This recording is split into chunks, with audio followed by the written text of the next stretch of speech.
Mitzvotav, Vitzivanu, Lasot, Torah. All right. Good Shabbos, everybody. It's a delight to see you. But out of security concerns, I see somebody I don't know yet, Harlan.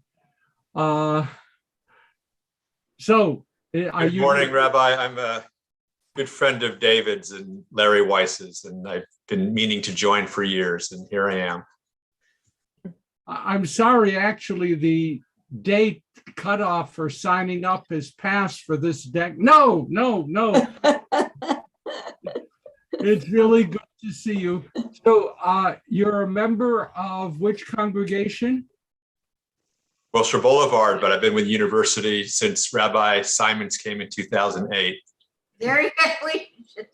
Now that question's answered. Well, we joined in 2000, but I left and came back in 2008 when Joel had just came back. Okay, all right. We are thrilled to have you with us, and thank you. And please feel comfortable to join us each and every week. If you would, I would love to have you send me your email address, Harlan, so that I could then contact you if we have any issues or problems or anything, okay? As a group. So my email address is RAV, Rav Davids, DAVIDS @gmail, Rav Davids @gmail. And anyway, welcome, and that's terrific. And I see Eric Weiss. You've come back to us again, Eric. It's a pleasure. So you can unmute and say hello again if you want to do that or not.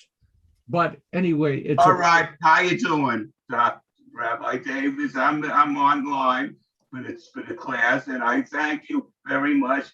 I remembered I visited Wilshire Boulevard 40 years ago when I visited my relatives in Torrance. Okay. I attended a few services there. Fantastic. So I think of you all the time, and I hope you watched Rabbi Buchdahl sing and everything on the Zoom. On the live stream Jewish broadcasting, and I was there for the service in person, both day and night. Except I went home and I saw it on online the rest of the time. But she was fantastic, and also David Adelstein's speech about stumbling block before the blind. Instead of big liturgy, we assigned commentary. I don't know. I think that's terrific, and thank you very, very much, and welcome.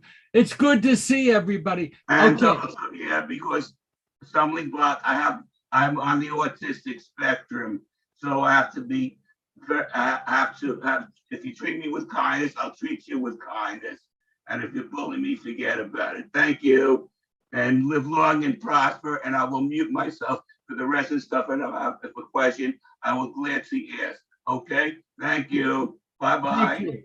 Thank you. That's just terrific. Jim Ruxin, would you allow me to say a few words about the film discussion? And I'm careful, we had 150 participants. The film was a big hit. Okay, Jim, why don't you just get it out and tell people how happy you are so we can move forward? Well, first, the response was great, and I met a lot of new people that were not new to Wilshire Boulevard Temple, but new to me, and they were enthusiastic. The film was loved by all. It was The Children of Windermere, about 330 teenagers and young adults who came straight from the camps in Germany and Poland to Poland and elsewhere to a camp in the hills of England, and they spent 4 weeks there, shedding their fears, getting used to people treating them kindly and with respect, being well fed, and getting to know each other. And they formed a bond over the decades since that's covered in a documentary that's a supporting piece you don't have to watch unless you want to. And it ends with the 5 remaining gentlemen, one of whom was an MBE and the other was knighted in his lifetime. And their whole message was, we didn't just survive, we thrived. So it's a very uplifting, positive film. Fascinating. It's a part of Holocaust history that isn't much spoken about. Kindertransport also went to England. We know much more about that. This is for older kids, and they were liberated from the camp. So I heartily recommend it. And if you're new to the film discussion group, please join us every other Saturday night. Okay, why don't you just finish up, tell us what your next one is, and then we'll move forward. Okay, the next one is called The Wife with Glenn Close, Jonathan Pryce. And Glenn Close's daughter also plays a role of the young Glenn Close. And it's about a famous writer who receives a Nobel Prize, but turns out he had some help along the way. And that's what The Wife is all about, how to be a long-suffering wife from an egomaniac. And that will be a week from tonight. So see you then. And if you have more interest, just email me at jimruxin@yahoo.com, and we'll put you on the list. I haven't Thank seen you this upbeat in a long time, and that is really a pleasure. Tim, how can we see it? Children of Windermere is available on No, The PBS. Wife. Oh, The Wife. I believe it's streaming on Amazon Prime. But Cindy, you'll get an email from me with all the details. Okay, Cindy, as long as you've spoken, the Sukkot lunch, whatever the date. Next week, we would like you to RSVP by Monday because the caterer wants to kind of have an idea. It's our first in-person, and I think all the other Sukkot activities were canceled. So because we're outside and under a canopy rather than in a closed tent, we're able to do this. It's going to be a boxed lunch, very COVID safe. Rabbi Nanas will be talking about magic and mysticism of Sukkot, and then Cami Gordon will be talking about her book. It's going to be a lovely afternoon. It's going to be the first mixture of the Wilshire and University women. And I just hope you'll all attend and support us. I know we have about 45 people. It's only been out a few days, and Yom Kippur was in the middle, but we already have 45 people coming, which is more than we've ever had. And I know Risa signed up, and Diane and Doris. Oh, wait. Don't name names because that gets dangerous. Well, I hope the rest of you will, women, and Wilshire decided it would be for women only. So hopefully all the women will join us. And I know, Effie, I tried. Effie and I are going to go to a bar together and just, cry into our beer, but that's okay. Yeah, if we had a bar, Effie, I'd have you be our bartender, but we kind of have to agree to their rules sometimes. Cindy, what time is the luncheon? I'm sorry, I don't think I have. 12:45. 12:45. And if you're coming to help, like Susie, I think you signed up to help, please come at noon. Okay. So you could sign up. Every woman got an Evite. It's on the calendar and it's in the daily bulletin. Thank you very, very much. Exciting. 45, you said, registered already? So far, and it's only been a few days. That's fantastic. Merle, we do want to wish you Godspeed in your new job, and we're going to miss you. So just tell us. I'll be here sometimes. It just depends on what they need and when. This is called I Am a Grandmother. My grandmother have first call on me. So yeah, well, when you've got 2 competitive dancers and one that's a dancer and a competitive karate, you just have to be wherever you can be. I would choose to be with the one with competitive karate, if only to protect myself. Yeah, well, your daughter, when she was at camp, and Sasha 2 years ago, were teaching each other karate outside arts and crafts at the campus there. I know nothing. Aviva. I know nothing about that. I don't want to hear about that. Okay, fine. And I would like actually to pause for a moment and to thank this group. Many of you joined the Friday lunch thing that I did yesterday. And I'm really grateful that was very, very, very thoughtful and caring. Your presence was really appreciated. I met with Donna Nadell, the executive director of the congregation, last night at services, and you impressed her very much. And the support and the reality of our community, it was really important. So thank you very, very much. I would have hated to have been alone, and you came. You didn't bring cookies, but that was very good. And Mara was there and immediately was accosted for her question during the Ask the Rabbi session. And Mara, I'm pleased that the answer didn't get better. You know, is that not correct?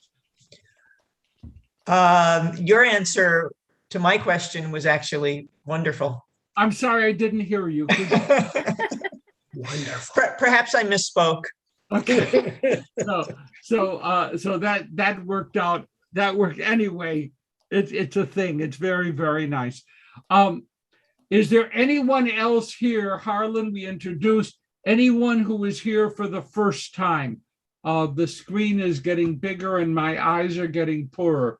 Anybody here for the first time? I think I am. Donna.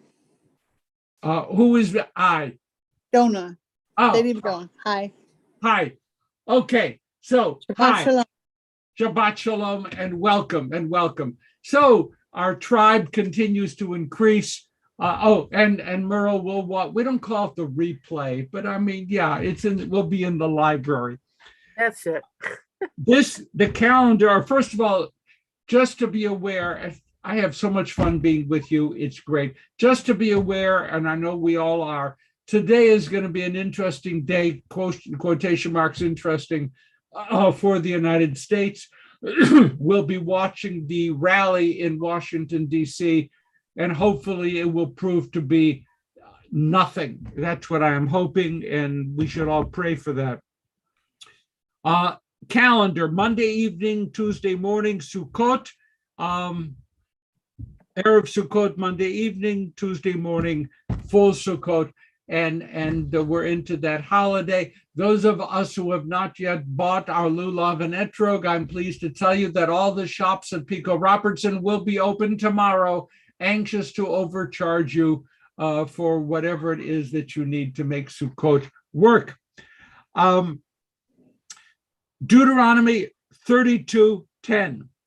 Deuteronomy 32:10, page 1401 in the Plout, 1256 in the women's commentary, So Deuteronomy 32:10. Last week, we had an incredibly short Sedra. This week, we have a Sedra that's only a little bit longer, two incredibly short Sedras in a row, and very often they're combined in terms of the reading because they're short. Nevertheless, this is the second last Sedra of the Torah, but this is the last day in which a Sedra is read in order. In other words, the very last Sedra of the Torah is not the Sedra that will be read this coming Saturday, next week. So it will be read, however, Monday morning and Thursday morning. So Monday morning and Thursday morning, we'll read the last Sedra of the Torah, but next Saturday morning is already Chol HaMoed Sukkot, or Shabbat Sukkot, excuse me, and we will have special readings for that, so that our virtual Siyum will take place a week after that. It's very complicated. Okay, so 32:10, and this is as close as we're going to get on a Saturday morning discussion to Moses's death. He is really, really close. These are his last words this week, next week. I actually worked hard to prepare for today. And the reason that I had to work hard on a short Sedra is that it's poetry. And it's poetry, and it uses what scholars would call hapax legomene. It's sometimes words that are used one time only in the Torah, and you get to choose whatever it is you want it to mean because no one can quite figure it out. So there is a lot of struggle over some of the words and concepts here. It's very difficult. And I don't mind, admitting to you that I spent a whole bunch of time with dictionary and resources trying to carve through this. We're going to start, just because this is what we're up to from previous years, verse 10 on the short Sedra.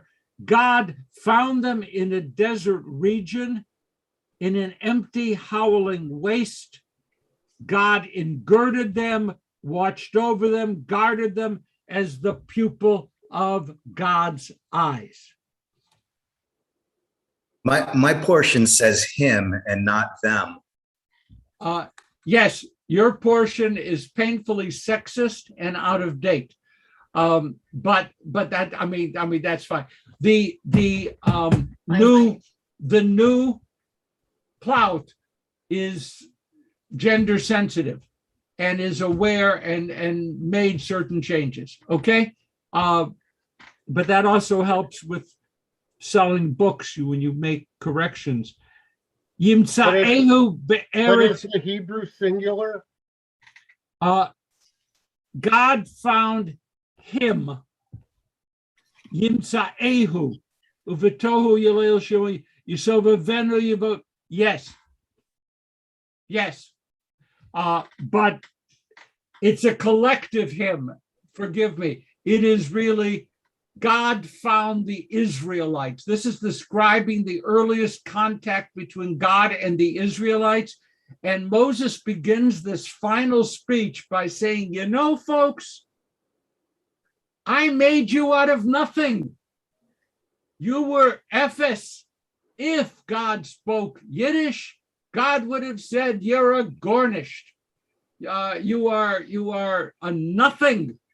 You are a nothing. And I found you and I built you. And of course, the ultimate follow through with this is, and you didn't treat my relationship with you seriously and appropriately. I made you out of nothing, and you have no sense of gratitude. Now, I want to remind us all that this is written long after the so-called period of the Exodus wandering. The authors of this, perhaps during the time of King Josiah, the authors of this, probably priests, looked at it and they're retrojecting back into old history. This is stuff you've been told from day one not to be doing, like idolatry and other kinds of things, and you're still doing it. So Moses is saying, I know in the future you're going to do it. Scholarship tells us the future wrote it as if in the past, in fact, that's what you have been doing. So God said, I found Israel be'eretz midbar. Fine.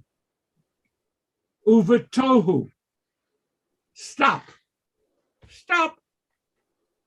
Tohu. I had an assistant rabbi who went on to great success, who had two kittens, and he named one Tohu, and he named one Vohu. Or it should have been Bohu if he took the names apart. But what does the word Tohu mean? What is Tohu?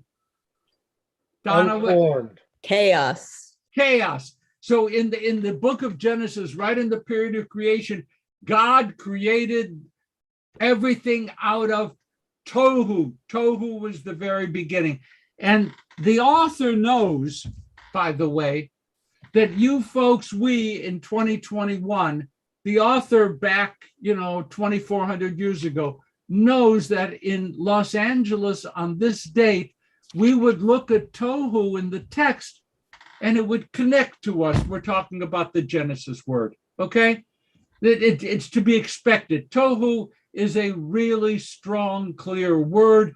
God said it was Tohu. In other words, building the Israelites was like creation. Creation. I created you, right? Yalel is another interesting word. I associate it with what jackals do in the middle of the night. What's the right word? Howl. Coyotes, wolves. The word was used a lot. Amos Oz in his writings would talk about what life was like on kibbutz, and he would describe being on kibbutz at night and hearing Yalel, the howling of wild animals outside in the still undeveloped country.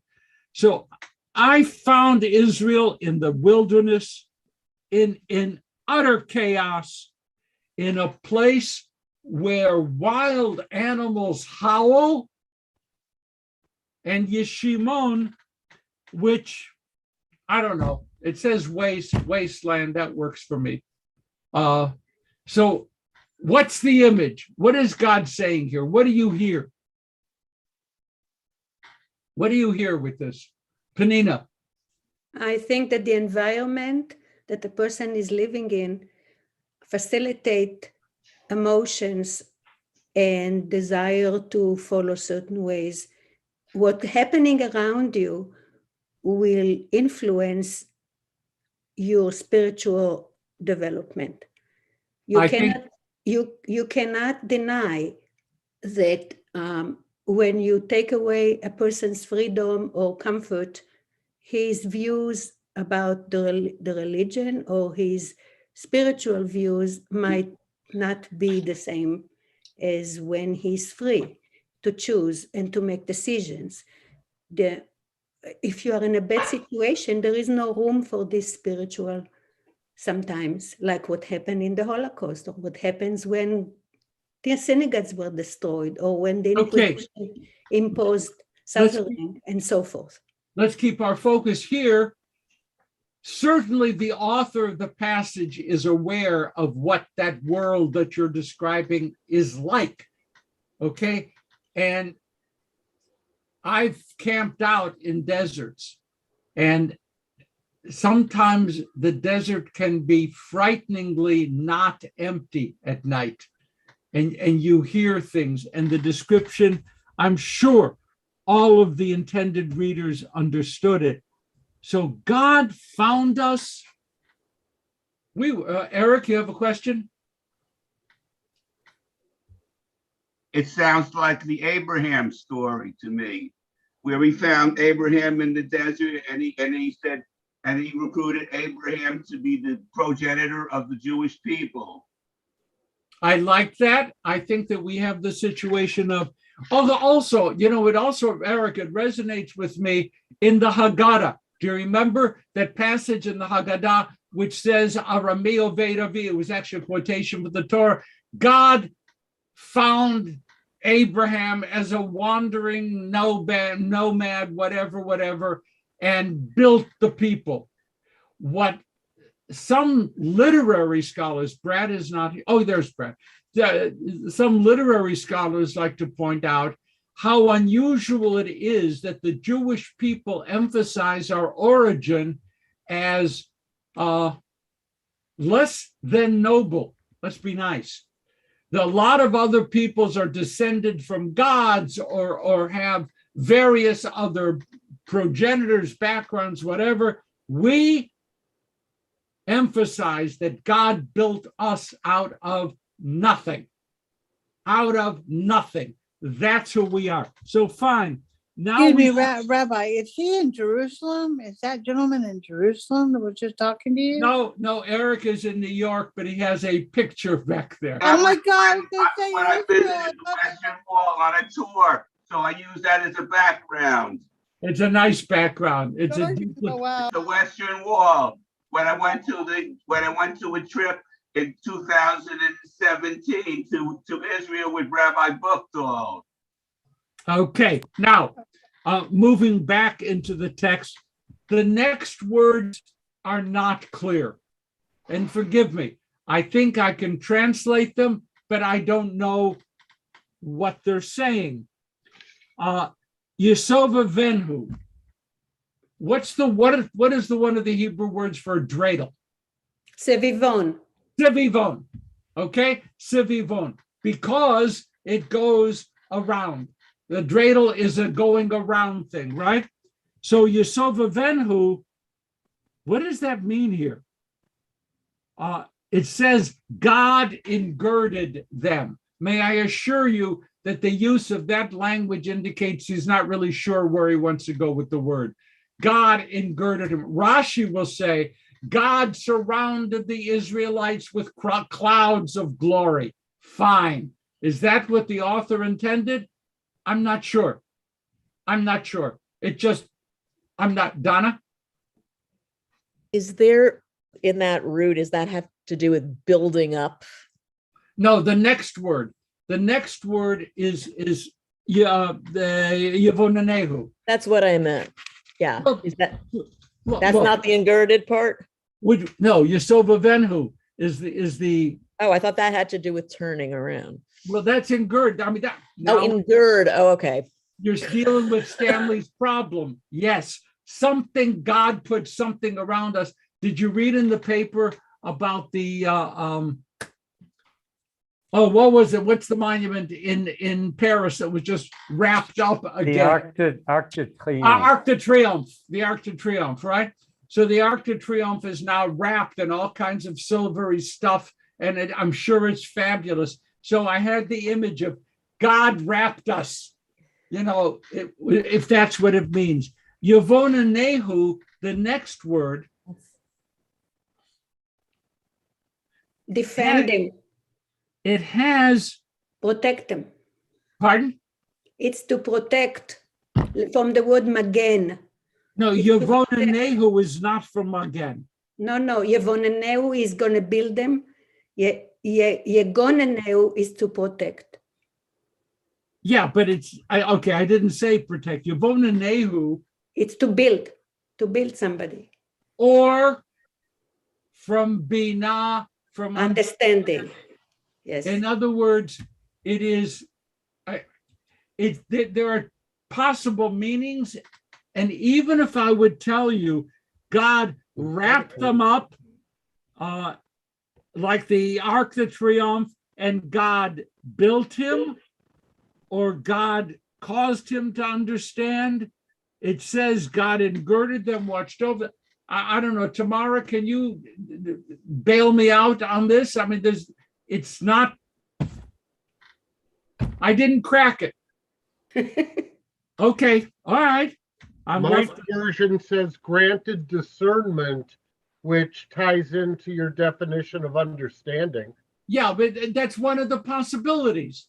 It could be binah, it could be boneh, it could be a bunch of things. All that we know is Howard wants to speak. Sorry, I didn't want to interrupt you. No. This whole business today just really reminds me again of why does this new Reformed translation better? Because it, in these places where we don't even know exactly what is meant, instead of just giving more or less what the words say, it just plucks something from out of nowhere as to what the translator thought it might mean. Okay, first of all, I will not permit you in this class to be more cynical than I am. That is not acceptable. Okay. Secondly, you said it was to raise money, so. Oh, yeah. Well, whatever. the translators go to all the commentators to see what the commentators for hundreds and thousands of years have done with these phrases. Poetry, I started this way, Howard, with words that are rare or formats.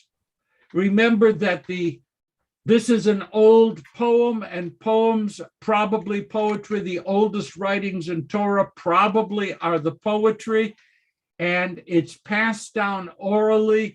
And when it's passed down orally, was something lost in the oral transmission? I don't know, but the translator has to come up with an acceptable answer. And very often they'll put in a note saying, best guess. Sorry about that, folks. And that's about what we have. They will translate every word. So they're struggling the way I am right now. But I'm not done struggling. So God what? Wrap them. God what? Protected them. Understood them, built them, whatever. God yitzrenu ki ishoneno. Yitzrenu is translated here, yatzar, as a synonym for shamar, guarded, protected, whatever. But yatzar, same word, also has the meaning of create. It has a variety of other meanings. A poet could take this and shape it. We get the point, and Howard, maybe that's a partial answer for you. We get the point. God protected us, shielded us, whatever. God did all these things for us. Ki ishon eno. That's what a Jewish husband does. The same thing. A Jewish husband protects, undergirds, guards, provides. I am so not going there.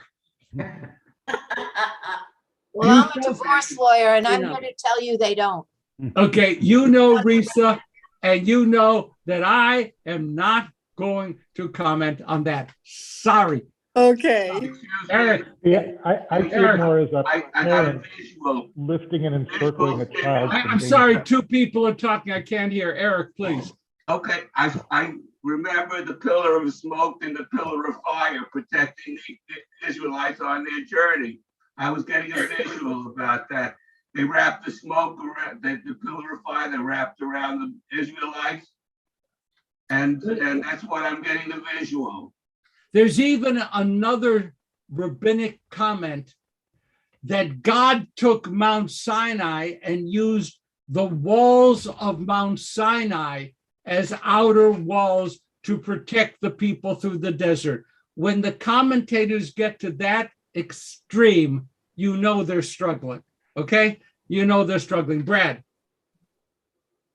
Well, no, I didn't have my hand raised, but I do have a question. I knew you did. And I keep struggling. I mean, God, these words are put in Moses's mouth. Yes. Moses, who has become a lyrical poet, Moses, who had a speech impediment, who didn't want to speak, and now a whole book is an extended monologue. What are we to make of this transformation in Moses? Any other questions? One of the things. No, excuse me. Why won't you go there? But I love you. I love you very much. One of the things, Brad, you know that the rabbis struggled with the same questions you raise and we all raise. Over several thousand years, all kinds of questions are raised. The question, for example, was raised, what does it mean to be kvad peh? What does it mean to be, they translated as a stutterer? You know, what did that mean? And they gave it not only literal meanings, other rabbis gave it metaphorical meanings, that Moses was unable to express what he deeply felt and learned over the 40 years wandering to, if you will, claim what was inside him and begin to speak. So that's one answer. So kvad peh, to be so-called stutterer, maybe didn't mean what we understood the word, like the King George, the stutterer. The second thing is, Moses used, you're laughing at me? No. Somebody. I think he's laughing at me. Mara responded 40 years of speech therapy at NU. It was either Mara or Hari, and we're both NU grads. We're all NU grads. So are we focusing or what? No, we're not, Harvey. Thank you. Okay. Thanks, Mara. Okay. Now, I think Larry wanted to say something. Another possibility is, remember that Moses used Aaron as a spokesperson early on. Maybe there were other spokespeople. Stutterers also stutter under in certain environments and do not necessarily stutter in other environments. And one might be able to say, I can give you a bunch of answers, that when filled with God's Spirit and ready to speak God's words, Moses could speak fluently. When it came to ordering at Starbucks, he had trouble. These are answers that the rabbis would come up with. You raised a legitimate question. But that's all I can do with that. Please, Penina. Okay. The Torah said, the Rabbanim say that Dibra Torah bilshon bnei Adam. The Torah spoke in the language of people, something that they can understand. The whole idea was that they were chosen. He guarded them like the retina of his eye, like the center of his eye. In other words, they are under his supervision and under his watch the whole time.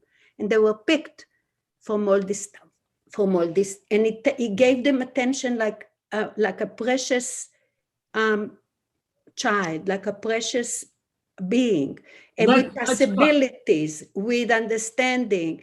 And the main thing was to give them the feeling that they are worth something, that they are special and they are strong.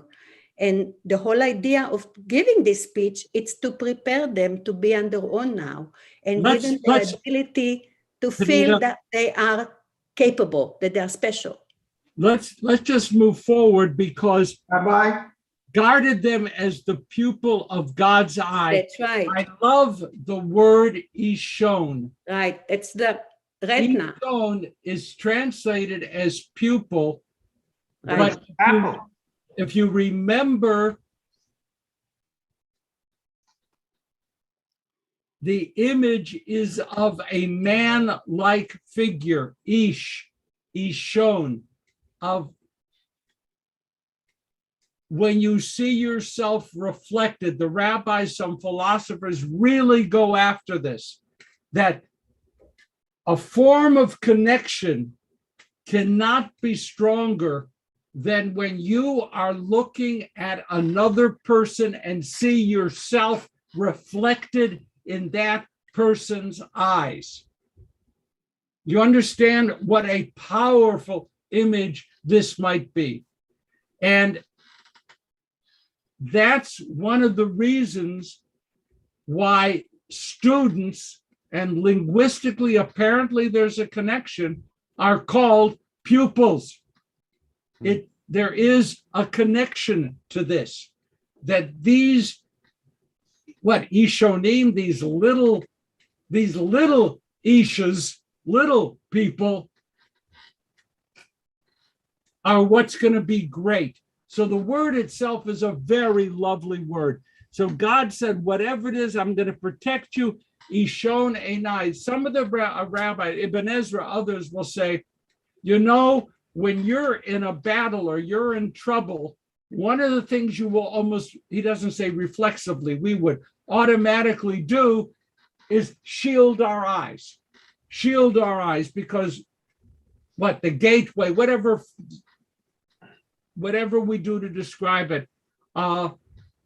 So this, for the rabbis, look, the most vulnerable thing, God protects us. Let's go back over all of 18.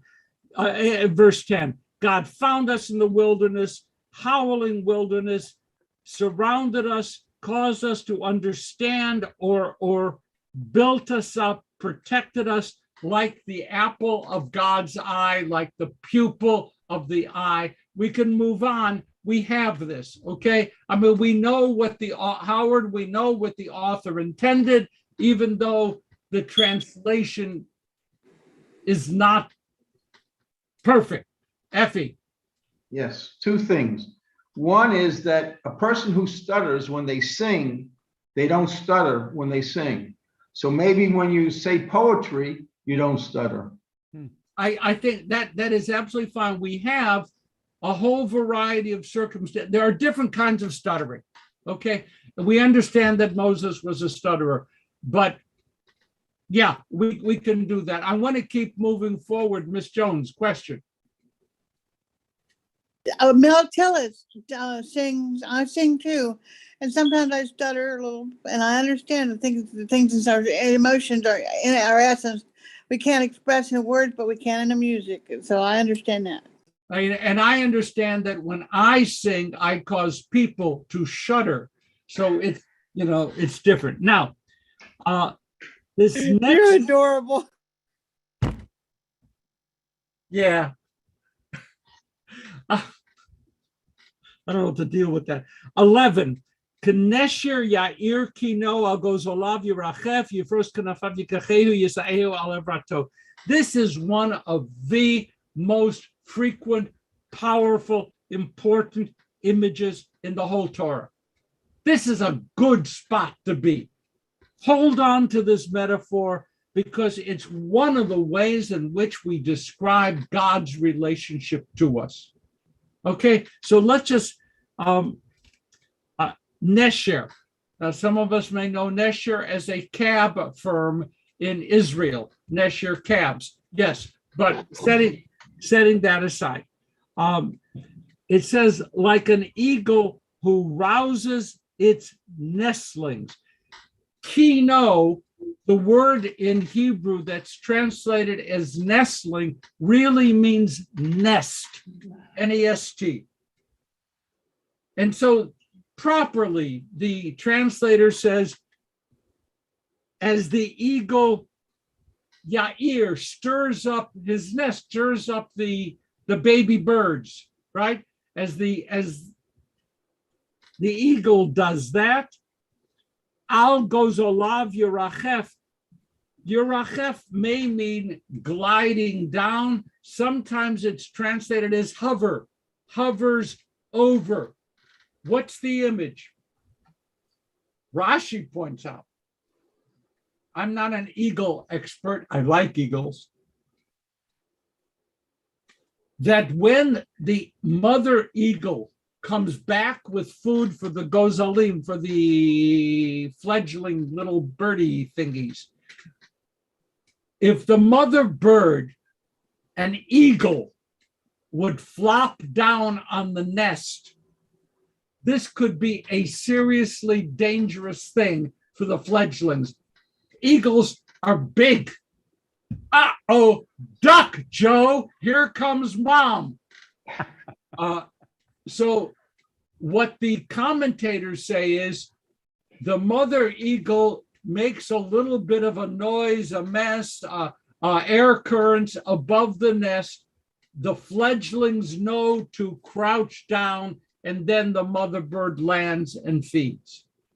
This is the image, so that it's not just like an eagle who doesn't just feed its babies, but the mother eagle protects and cares. Is there a difference between throwing a bag of Cheerios down in front of a baby in a high chair or giving, showing care, showing concern? And that's this. Eric, quickly. Yes, please. The rescue with an Entebbe. The rescue with Entebbe, the wings of eagles. On the wings of eagles. It is, and also the rescue from Ethiopia, eagle's wings. I mean, it is a powerful, powerful example. Thank you. So the eagle stirs up, I can do this.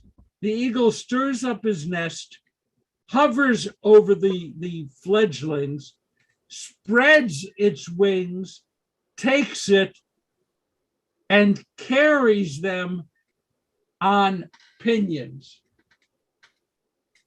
Was ist das opinion? What's opinion? You're going like this, Donna. Are you making faces at me or responding? I'm trying to respond visually. Visually, okay. Opinion, isn't it a claw? Claws.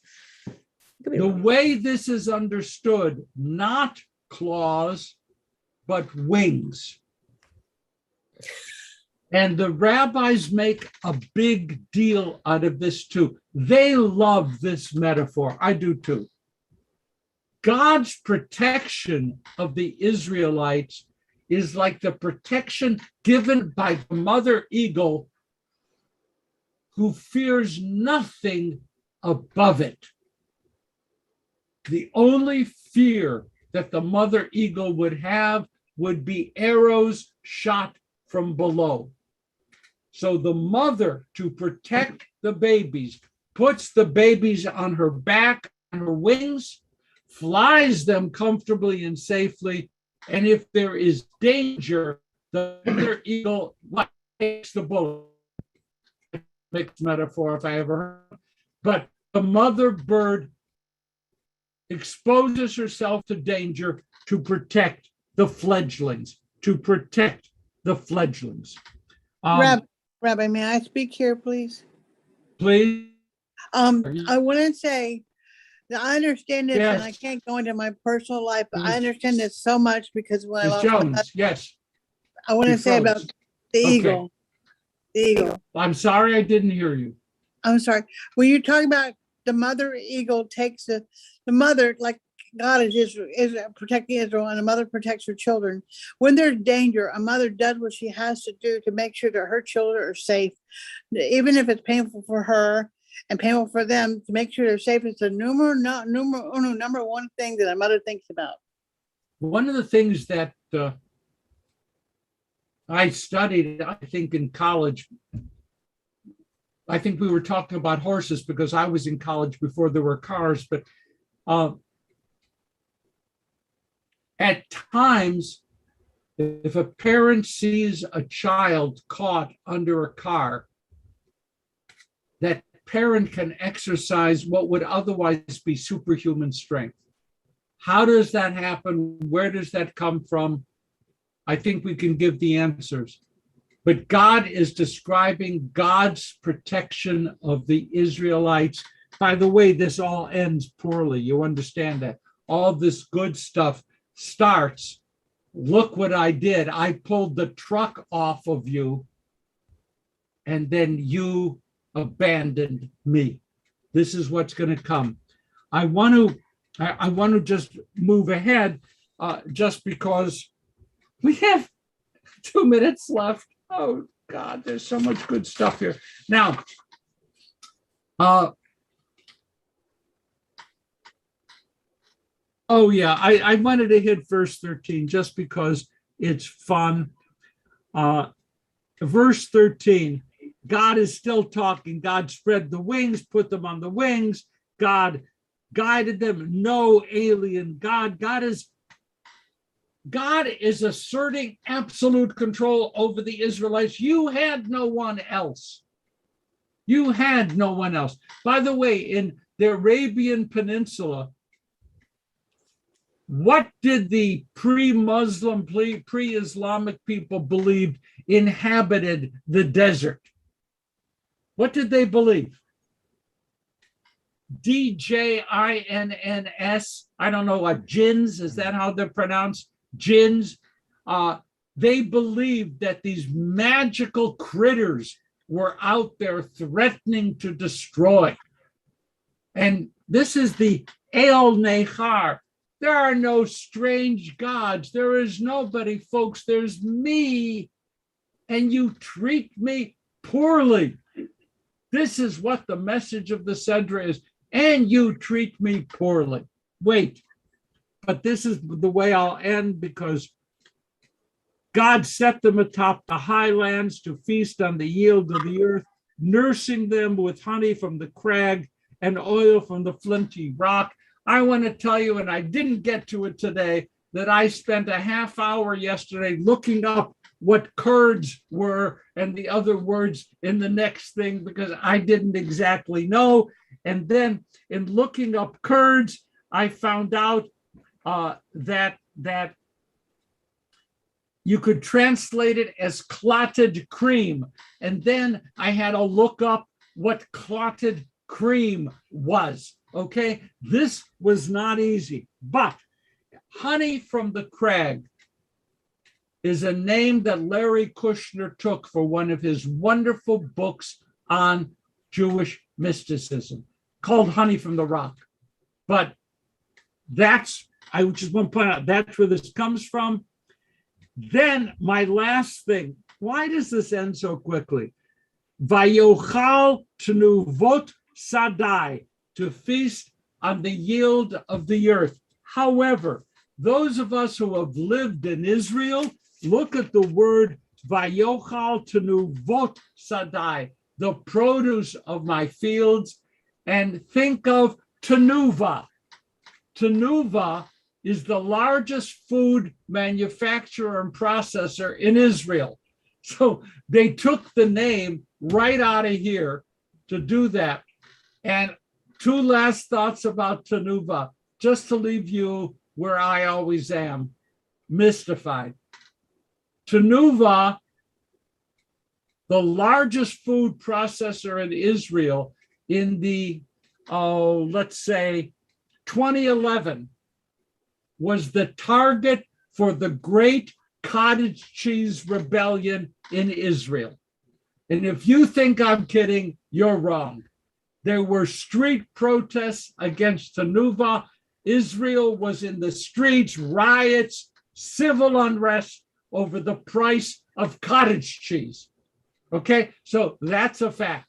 And then just those of you who are interested in geopolitics, Tenuva today is owned by a Chinese investment firm. Put that in your pipe and worry. Okay, so the largest food processor in Israel is owned by the Chinese. That stopped all conversation, as it properly should. Well, we're going to do Kaddish now, and thank you for today.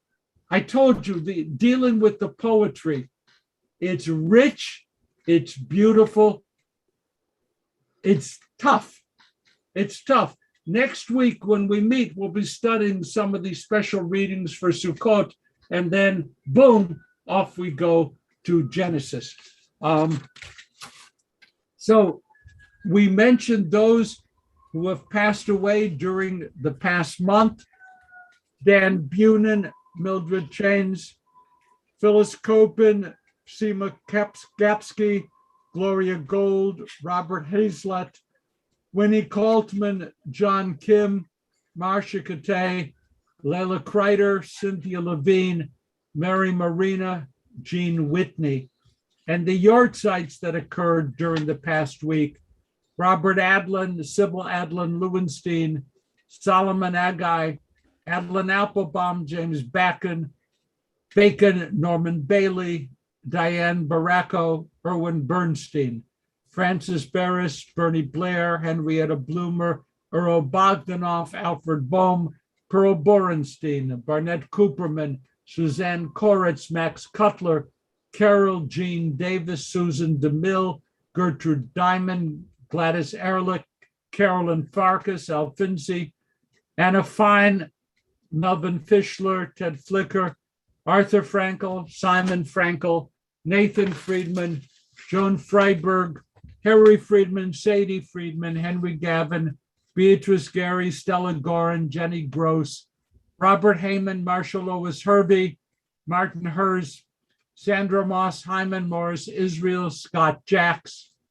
Sylvia Kaplan, Lillian Katz, Harold Kaufman, Victor Kessler, Molly Kirshner, Hannah Klass, Shirley Klein, Evelyn Kramer, Leo Kramer, Brian Kulick, Leonard Leader, Mike Lisak, Alfred Levin, Harriet Levy, Lillian Lynn, Lawrence Frank Mandelberg, Lillian Marion, Edward Matlin, Fanny Malamed, Neil Mendelson, Robert Mendelson Jr., Henry Miller, Sadie Misraji, Don Murr, David Nitke, Pearl Orloff, Bernard Palanker, Mercedes Perez de Tubercio, Parvez Pernazar, Kevin Platt, Cassie Plattis, John Pollock, Marcus Pollock, Celia Reifman, Mildred Roddy Sack, Joseph Roseman, Minnie Rosenberg, Helen Roth, Joshua John Roth, Maurice Sachs,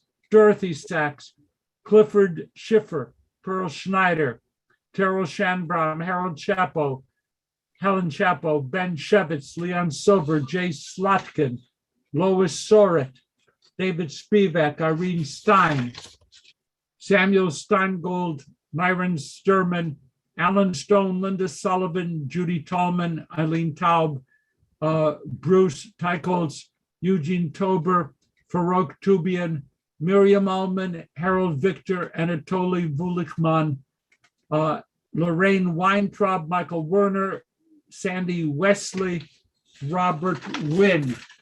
If there are any other names that should be spoken aloud now, please, Howard, mention the name.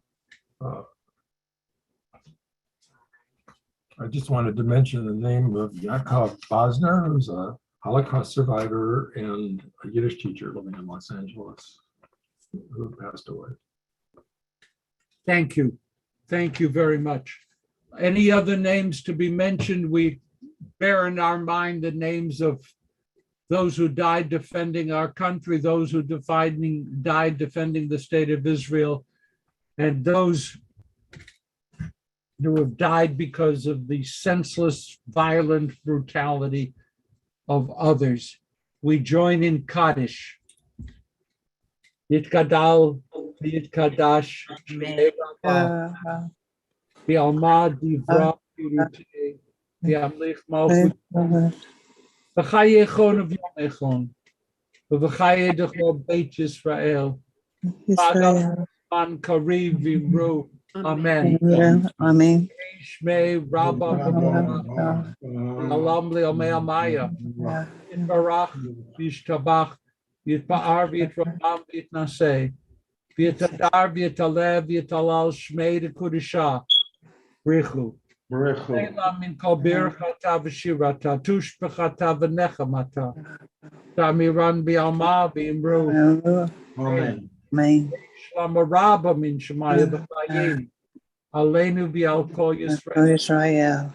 Bru, Amen. Amen. Oseh Shalom B'imramav. Say shalom. Aleinu V'al Kol Yisrael. B'imru, Amen. Amen.